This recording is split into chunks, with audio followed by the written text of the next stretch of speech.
Empowerment of the people कहते हैं, तो वह भी 9 साल के अंदर फोकस्ड हुई है और वो एक तरीके से तयशुदा तरीके से सभी सेक्शंस ऑफ द सोसाइटी को एड्रेस करने के लिए की गई है।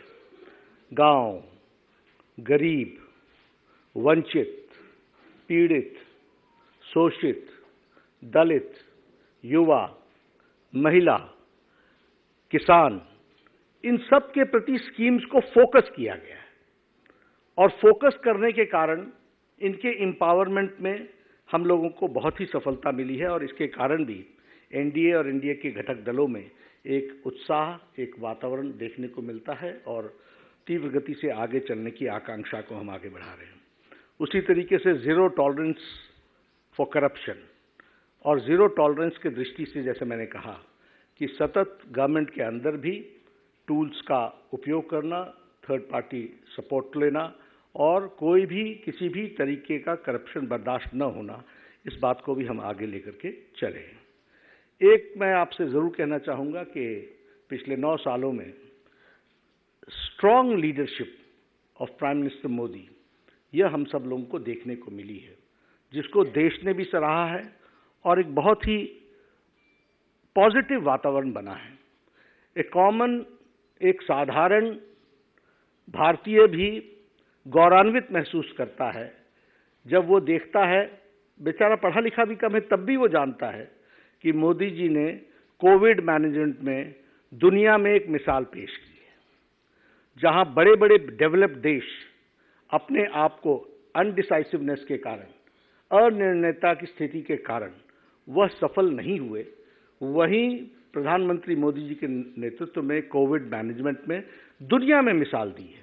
और मिसाल सिर्फ इसमें ही नहीं है कि आपने लॉकडाउन लगाया, सिर्फ इसमें ही नहीं है कि लॉकडाउन के दौरान देश को तैयार किया, सिर्फ इसमें ही नहीं है कि आपने वैक्सीन बना ली 9 महीने के अंदर, सिर्फ इसमें ही नहीं है कि वैक्सीन बना करके इसके साथ साथ 220 crore dose, double dose with booster दे करके देश को निजात दिलाया।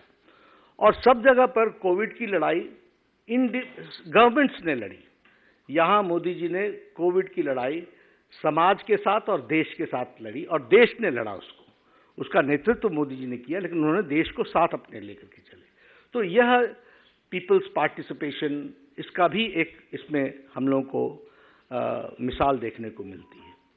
अभी आर्थिक जगत की बात हो रही है, तो आर्थिक जगत की दृष्टि से भी देखा जाए तो जब दुनिया की आर्थिक स्थिति एक आर्थिक मंदी से गुजर रही है, जब दुनिया में भी यूक्रेन वॉर के सप्लाई चेन का असर पड़ रहा है, जब दुनिया में भी कोविड मैनेजमेंट के कारण तकलीफें आई हैं, वहाँ इंटरनेशनल मॉनेटरी फंड बोलता है कि इंडिया की is one of the most stable economy and it is the bright future. Morgan Stanley बोलते हैं कि यह एक फास्टेस्ट ग्रोइंग इकोनॉमी है और ये की ड्राइवर है for Asia and for the global growth. हमारी गरीबी आज 22% से घट करके 10% से कम हो गई है अकॉर्डिंग टू IMF। हमारी अति गरीबी 1% से भी कम हो गई है।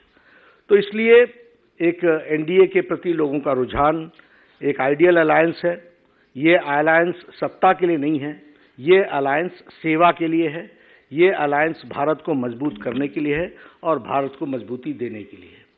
जहाँ तक यूपीए का सवाल है और ये जो ऑपोजिशन के अलायंस है, ये भानुमति का कुनबा है और कहीं का ईंट कहीं का रोड़ा, भानुमति ने कुनबा जोड़ा, इस तरीके का ये अलायंस है। न तो इनके पास नेता है, न ही नीयत है, न ही नीति है और न ही फैसला लेने की ताकत है।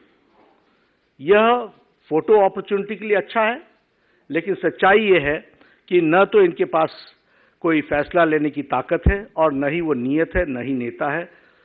स्वार्थ की राजनीति पर आधारित ये एकता की जो बुनियाद है वो बड़ी खोखली है और इसीलिए यह कोई डिलीवर करने के लिए नहीं है।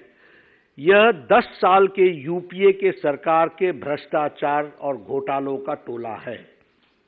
10 years of non-governance, corrupt government, corruption, उसका ये टोला है और 20 लाख करोड़ रुपए के घोटाले को से बचने का और उस पर एक्शन न हो, उसके लिए यह एक जुड़ाव है, एक टोले का जुड़ाव है।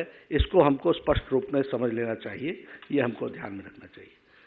देश ने तय कर लिया है कि 2024 में प्रधानमंत्री मोदी जी के नेतृत्व में इस संकल्प के साथ कि हमारी एकता जो देश के हित के ऊपर आधारित है, अटूट है, अटल है, और हम फिर एक बार 2024 में एनडीए रिजॉल्व करेगा कि हम मोदी जी के नेतृत्व में देश फिर से एक बार एनडीए की सरकार बनाएगा। तो ये कल हमारी एनडीए की मीटिंग के एक तरीके का विचार है, उसको हम लोग आगे बढ़ाने वाले हैं। मैं अपनी बात यहीं समाप्त करता हूँ। मित्रों, बहुत सारे लोग